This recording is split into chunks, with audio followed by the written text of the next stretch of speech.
is a more even representation of the entire frequency spectrum, the sonic presentation of the music you're listening to, so that you don't get that same mid-range bump. By being not as thick in the mid-range, you give more space for everything to layer differently and perhaps more naturally. So I would say, like, the pendant has its own sonic signature that's very specific as far as being sort of neutral.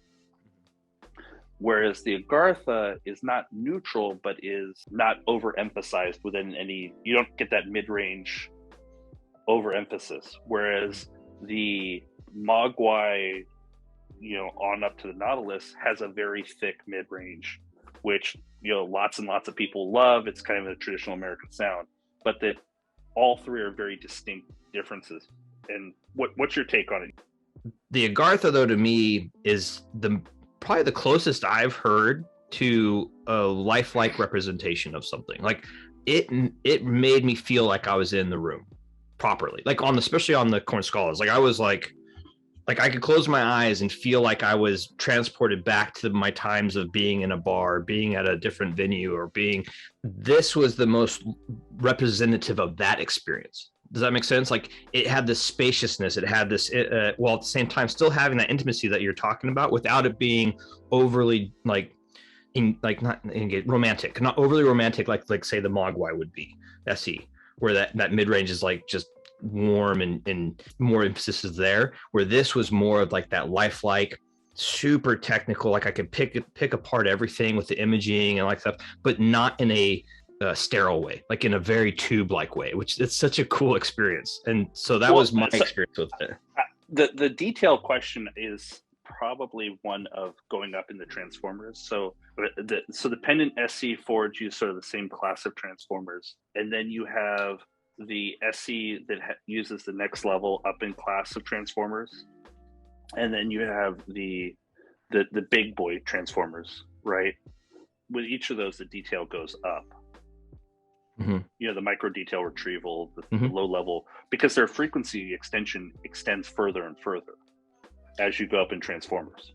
Yeah, and it makes sense because it does, like it has that, like that was the thing, like the micro, like the details was what really, like I think that's that spacious airiness I was talking about too. Like it would actually, with the imaging and the detail, you could just it was almost like painting the band or the venue in front of you, right? Like it actually felt like that. Like it felt like there was this, it painted the picture perfectly. When I closed my eyes, I could easily hear where the bassist was, or where the drummer was behind the vocals or the guitar. Like you could easily like place everything, and you can hear all those little fine details that made it more real. Does the micro detail retrieval of bigger transformers, it gives you the detail. The layering, I think, is because you don't have as much emphasis in the 40 to 200 range, like where the Mogwai SC, the Nautilus as it goes up is a little bit more even keel. So the Nautilus is sort of its own little animal, actually. But if you look at like a Mogwai SC and a bigger bend, they have some slam in that region. Mm-hmm. And I think it makes it harder to feel the extra layers, as you said, stacking. Mm-hmm. So the Agartha, to me, definitely has a wider, more holographic soundstage, at least going off of audio memory, because I haven't been able to put them side by side, right? But I think the soundstage is wider, more holographic, and I would say more lifelike, kind of like being in a venue, like Tyler said, or the room now and this is for speakers or headphones, I guess, either way, becomes more just there. You start to forget that you're listening to headphones, or you start to forget that you're listening to speakers. It feels lifelike. I would say the Nautilus with the KT88 power tubes packs more dynamics and slam. It's beefier, it's punchier. You still get a good bass presence from the Agartha, but I would say it's probably not quite as tight and dynamic as the Nautilus sounds.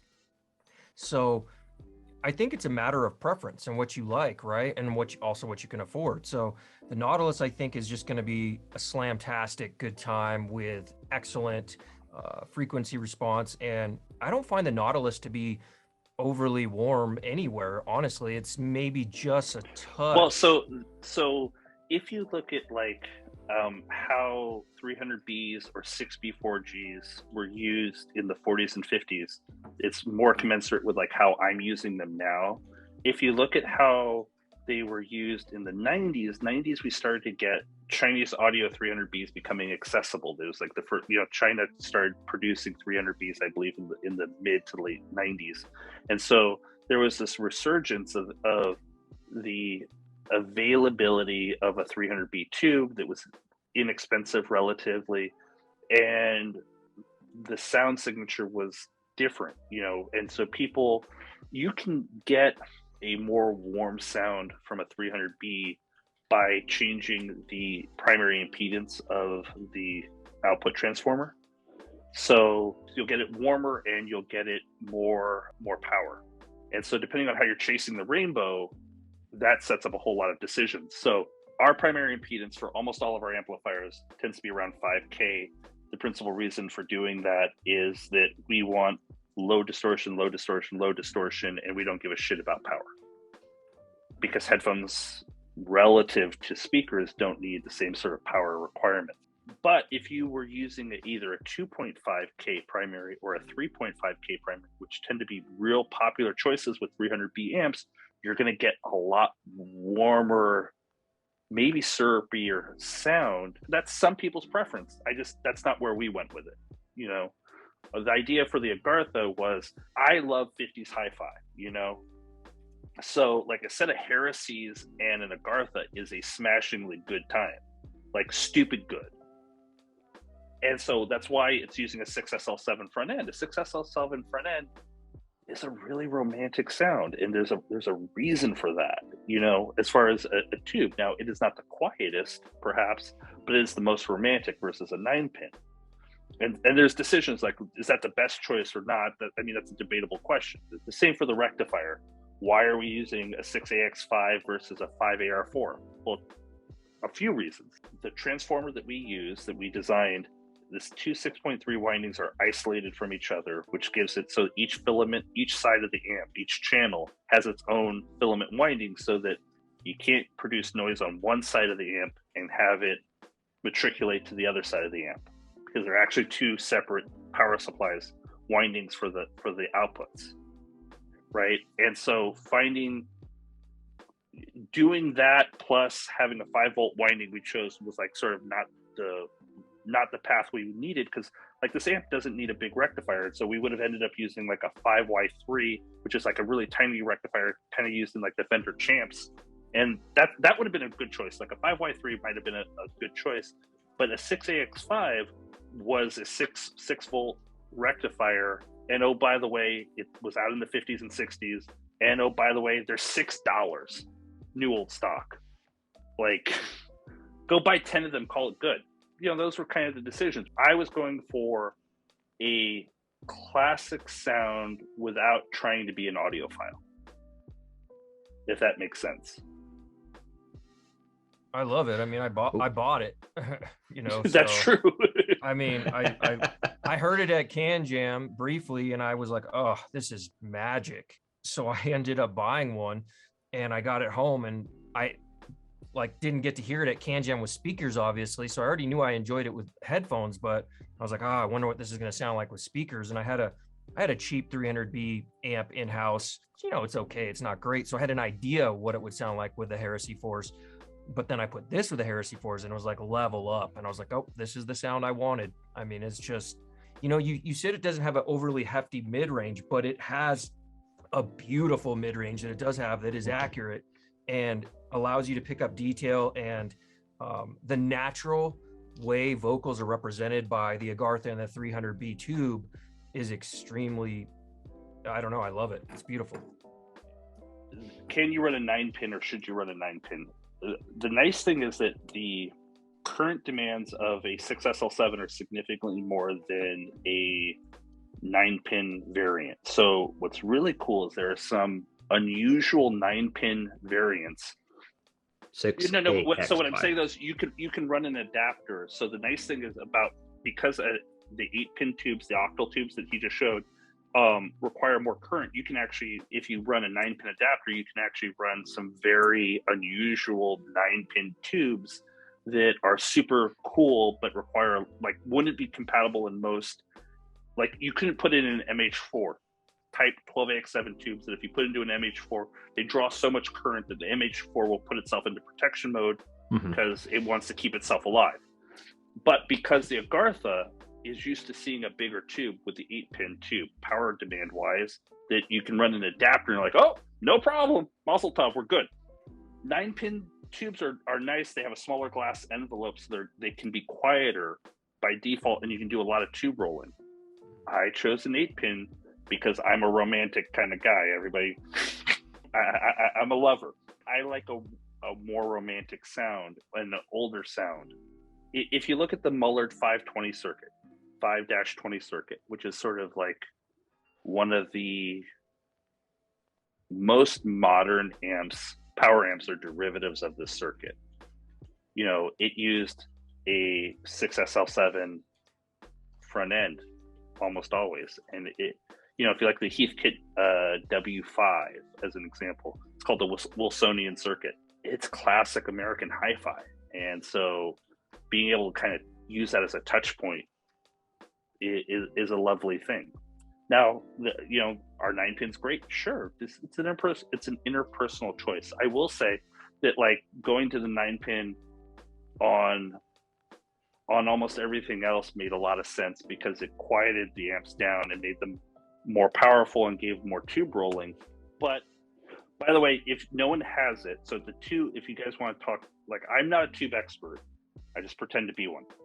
A 5961 Eric is the magic. It's an RCA red bass. That's everybody's idea of a good time. But also, like, if you look at for 12AX7s, if you're a pendant kind of guy, RCA Command Series, it's the keyword, Command Series, were like recording industry tubes, known to be think like American version of telephone kits. That's a $40, $50 tube. That's not it's not a super expensive investment because that tube will last you 10,000 hours. I mean, it's interesting. Like, I can run the DCA Stealth, and which is right here, and I can put it on the 16 ohm and it doesn't sound right. So I drop it down to the low Z and everything comes together. Or I can run the LCD5 and, you know, I would assume, oh, okay, well, the LCD5 is going to sound the best on the low Z. Well, that's not the case. I usually run it on the 16 or the 32 if memory serves me correctly. So I just like the versatility. Have you dropped the HE6s on it yet? No, not yet, but I suspect they'll sound pretty good, especially off of one of those two taps. Probably the 32 is my guess. I just like the versatility of the multiple headphone taps because, you know, it's like we're talking about tube rolling. Well, you can actually roll the taps a little bit too to find out what you like. You know, obviously you want to get as close as possible, but sometimes, you know, for instance, the low Z sounds better with the Stealth than what it would on, you know, what's closer to what its impedance actually is. So to end it real quick, final thoughts on what you think you want to say. Like what would Marcello say if he had 1 minute? I would just say, yeah, I would say that it's extremely natural, lifelike sound. You know, the pendant has a little bit of feedback there, so you've got a lot of energy in the strings, and it kind of has a very neutral sound signature to it that makes it unique in its own. I think the Agartha is a wider soundstage, a more holographic soundstage, better vocals, you know, and this is not saying anything bad about the pendant because it's an incredible amp. And then, you know, to the Nautilus, the one thing I like about the Agartha over the Nautilus is the form factor and size. The Nautilus is awesome, but man, that's huge, right? So you could have a lot of dedicated space. This you could use many different places, although it is fairly tall because of the 300B tubes. You value a very natural sound to your music, you know, with both headphones and speakers. If you have efficient speakers in the right pairing, like the Heresies or maybe something from Zoo, I think the Agartha is a really solid choice. I've really enjoyed the Agartha with the LCD5 because you've got a highly detailed sound signature with a really sweet mid-range in the LCD5, and so I've really enjoyed that. I've also enjoyed them with the Stealth, and the Verites and several other headphones. So I feel like, yeah, it's a great amp, and I'm extremely happy that I bought it. Same, man. Like I felt like this was one of the most realistic sounding, especially with the corn skulls. I always like my favorite, and something to be aware of is I'm really starting to lean more towards the speaker in this kind of pairing. Like I just loved it so much. It was such a like just grand experience being able to have that spaciousness and that being able to close your eyes, sip on some whiskey, and be like properly. Like I always say, there's that transportable, like you get transported to a time and place or what have you. And this really did that. Like it really allowed me to, be there. Like it realistic. It felt right. It felt natural. It felt live. And not that other amps don't do that or other things don't do that. This one was just the closest to that. Like it became that, it was more distilled into that. Whereas other ones do that as well, but just might have a little more romanticism or whatever you want to call it. This one is fantastic. I agree that it's neutral with love. Yeah, and it's accurate. It sounds accurate. It's not overemphasized in any one region, So and the treble is non-fatiguing, which is really balanced. important to me. It's just well balanced. So for somebody that really likes to hear the nuances in the music without an amp covering up too much of it or overemphasizing one area, the Agartha does a really good job with that, while still, which is probably one of the most important things to me, displays vocals in a true, honest fashion. Like to me, that's one of the most important things, because I listen to a lot of vocal-based music and acoustic music. I'm a huge Grateful Dead fan, so like it has to have an honest quality to vocals for me to really like truly fall in love with it. And I think that's one thing the Agartha does better than some amps. Hopefully you guys have heard me. I've been consistent with this message that like you want to own equipment that is intended to be long-term ownership. And I mean, lots of equipment may do that, and so it has to have enough features or do enough things right that it can endure. But you also want to know that it is built in a way that will last. Let's do this again. And any last words from the gentleman on the top side here? Everybody, make sure to get a new album. Oh yeah, go listen to some music, have some fun. And we will do this again. Actually, let's make a thing of it. We'll make I like this crew. We're good group of people. So thanks, guys. Two pretty guys and an ugly one. Thanks, man. Have a good one, everybody. Okay, yeah. Thanks.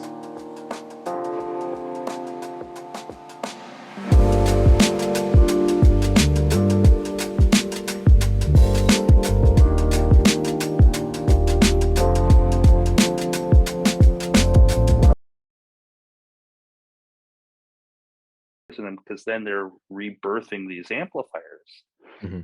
And so, like, I wouldn't want to birth this out. I mean, I'm just saying that could be. Well, and most people, I get told this a lot. Like, there's no one can seem to tell the difference. I guess my photography doesn't show